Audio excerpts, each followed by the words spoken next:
Kemi Badenoch. Mr. Speaker, the whole House has heard that the Prime Minister lost his brother during the Christmas period. So can I offer him, on behalf of my party, our sincerest condolences? The new year has started with a focus on the decades-long rape gang scandal. Across the country, thousands of girls were tortured and sexually abused at the hands of men who treated them as things to be used and disposed of, destroying many lives forever. The Prime Minister has mentioned previous inquiries. He is right. There has been an inquiry into child sexual abuse, but it wasn't about the rape gang scandal. In its 468 pages, it mentioned Rotherham just once. Is the Prime Minister confident that we know the full extent of rape gang activity?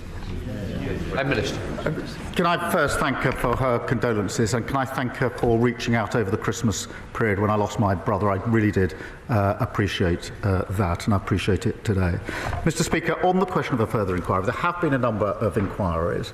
Some of them localised, including the Mayor of Manchester's inquiry recently, and of course a national inquiry Professor Jay carried out, took 7 years, had 20 recommendations, none of which actually were implemented by the party opposite when they were in government.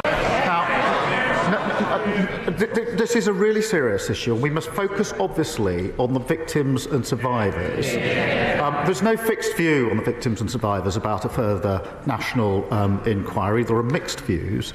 But there is a view, and I share this view, that what is needed now is action on what we already know.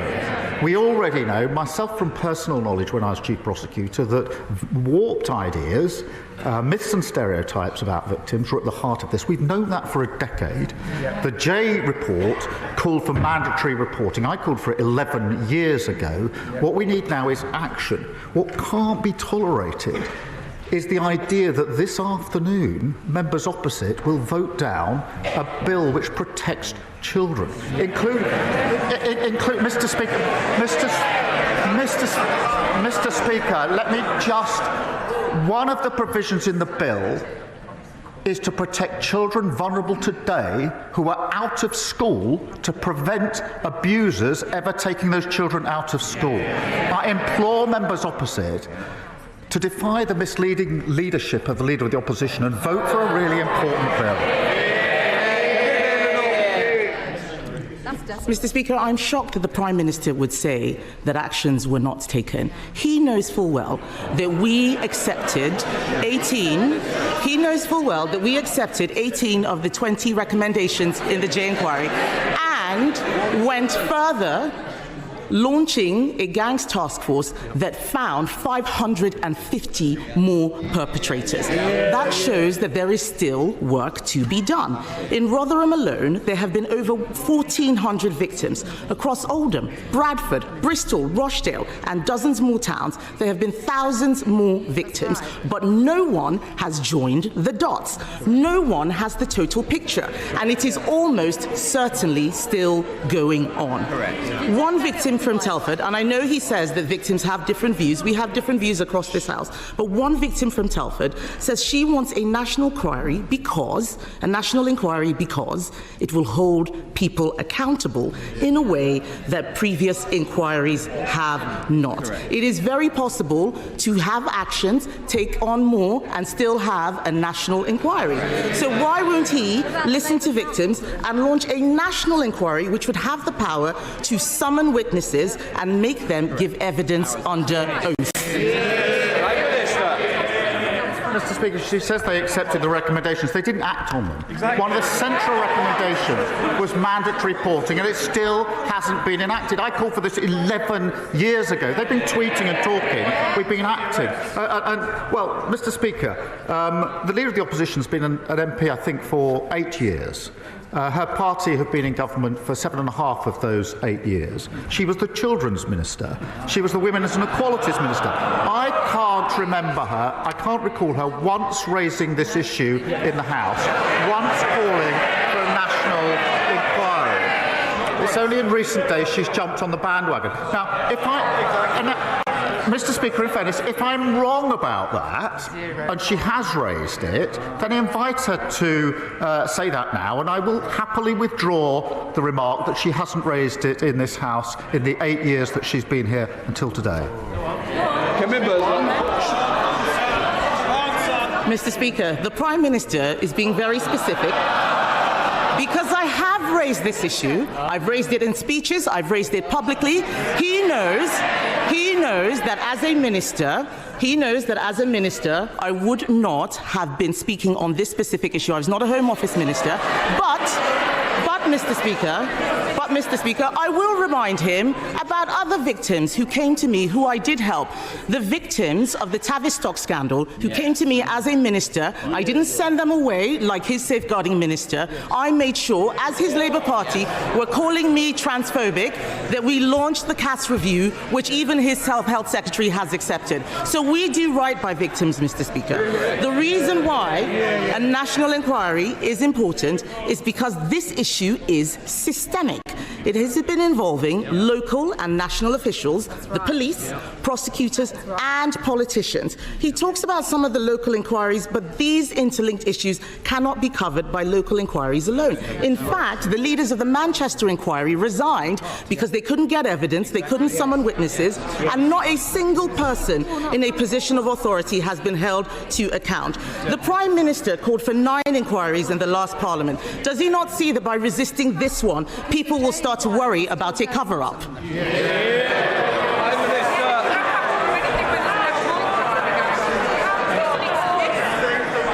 Mr. Speaker, this is an important issue, and we have to focus on the victims and survivors, and it isn't helpful. This sort of lies and misinformation and slinging of mud doesn't help them one bit. Mr. Speaker, she raised a question of a victim with me, and quite right to, and I accept that victims and survivors are in different places on this.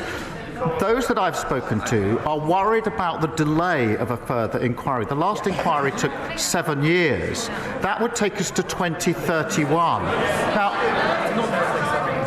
these inquiries, amongst the issues that's been raised with me, and she's been speaking to victims, they'll have raised this with her, is that it's very hard for victims and survivors to come forward to explain what's happened to them. They do not want to be rushed through this process, which is why the last one took 7 years. It's not sensible to suggest that this can be done in a hurry, on the cheap, and comprehensively. Therefore, Mr. Speaker, that would take us to, let's say, 2030, 2031. The victims that I've spoken to want action today. I agree with them on that. But what I don't understand, I genuinely don't understand, is why anybody today would vote against the Children Wellbeing Bill, which will protect children who are vulnerable today. It will kill the bill. It will stop those provisions for children exposed at risk today. I implore them, vote for the bill. Don't wreck this in this misguided way. Mr. Speaker, it is very possible to have shorter inquiries, especially if they are covering areas that have not been looked at yet. We don't need to repeat the work that has already been done. Let's look at new areas. Former Labour MP Anne Pryor said that there were councillors and MPs all over the country who knew what was going on but were terrified of being labelled racist. A national inquiry would ask if there was a racial or cultural motivation to some of these crimes where white girls were seen, as Jack Straw said, as easy meat. The member for Rotherham was sacked from Labour's front bench for speaking out about rape gangs. Does the Prime Minister now recognise that sacking people for telling the truth creates a chilling effect that means victims aren't listened to? Well, I'm very happy to call out anybody who hasn't acted properly in these cases. I've done it many, many times before, and it doesn't matter to me which political party they're in. I'll call them out and I will condemn them. Mr. Speaker, when I was Chief Prosecutor, I took measures to confront this head-on. The first of the mass prosecutions for an Asian gang was in Rochdale. My team came to see me. It put a number of Asian men in the dock. They wanted the green light for the first of these cases to take place. I gave that green light, but on one condition, because it came to my attention that one of the men that was going into the dock had previously been arrested but not charged. And I said, you can bring the first of these mass prosecutions, but only if you look back at the file where we weren't charged and tell me what went wrong with a report so that I can start to put it right. And that's what started the reforms I brought about. So that's the approach I took in practice, whilst others were tweeting and talking. It's the approach I would take now in any case where there's wrongdoing here. But what we've got to do now, Professor Jay has said this, we have had a number of strong findings. There are 20 on the table from Professor Jay. We've got to get on with action. Don't block it this afternoon. Mr. Speaker, we need to focus on what this is really about. This is not about the Prime Minister's work in the CPS. And I would say very respectfully to the Prime Minister, it's not about you. It is about the victims. Be a leader, not a lawyer. We know that people were scared to tell the truth because they thought they would be called racist. If we want to stop this from ever happening again, we cannot be afraid. The Labour Party has adopted the APPG definition of Islamophobia. That same APPG report said talking about sex groomers was an example of Islamophobia. This is exactly why people are scared to tell the truth. And the lack of clarity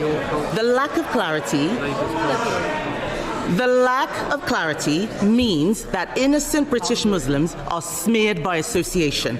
That is not fair, and only a national inquiry can solve this. So will the Prime Minister look again at the Labour Party's adoption of the definition of Islamophobia, its chilling effect, and rule out introducing it in government? Prime Minister.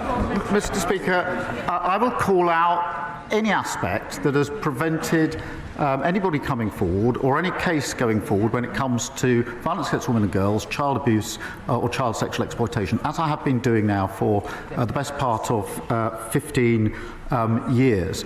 But, yes, some people will say there should be a further inquiry. But that does, I accept that, but that means all the victims and survivors who are going to give evidence need to be in a position to do so. Not all of them are. I've been speaking to them. There are some that do think they are. It will take time. All of the institutions will have to give evidence. That will take time. This will delay things till 2031 also.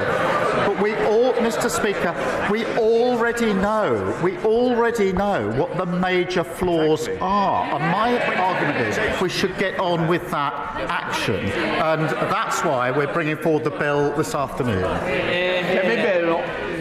Mr. Speaker, the Prime Minister has effectively told us that he's not able to do two things at the same time. This issue of a delay is a weak excuse. And I would say to him that by refusing this inquiry, he is enabling those people who wish to smear all British Muslims based on the actions of a small minority. He is talking about distraction tactics. Let us have the truth. The Prime Minister cannot tell the House the full scale of the scandal. He doesn't want questions asked of Labour politicians who may be complicit. He won't listen to the victims. He won't listen to the victims who are calling for a national inquiry. He is making this all about a bill this afternoon. Later today, he will tell Labour MPs, including in Telford, Rochdale, Bristol, Derby, Aylesbury, Oldham, Bradford, Peterborough, Coventry, Middlesbrough, Newcastle, Ramsgate, to tell all of these people to vote against a national inquiry into the gangs which have systematically gang raped children in their constituencies. This is one of the worst scandals in British history, Mr. Speaker.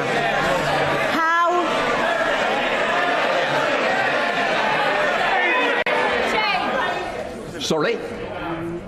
This is a very, very important issue that does matter to the country. It matters to all our constituents. I want to make sure they can hear what's being said by the Leader of the Opposition and the Prime Minister of the Opposition.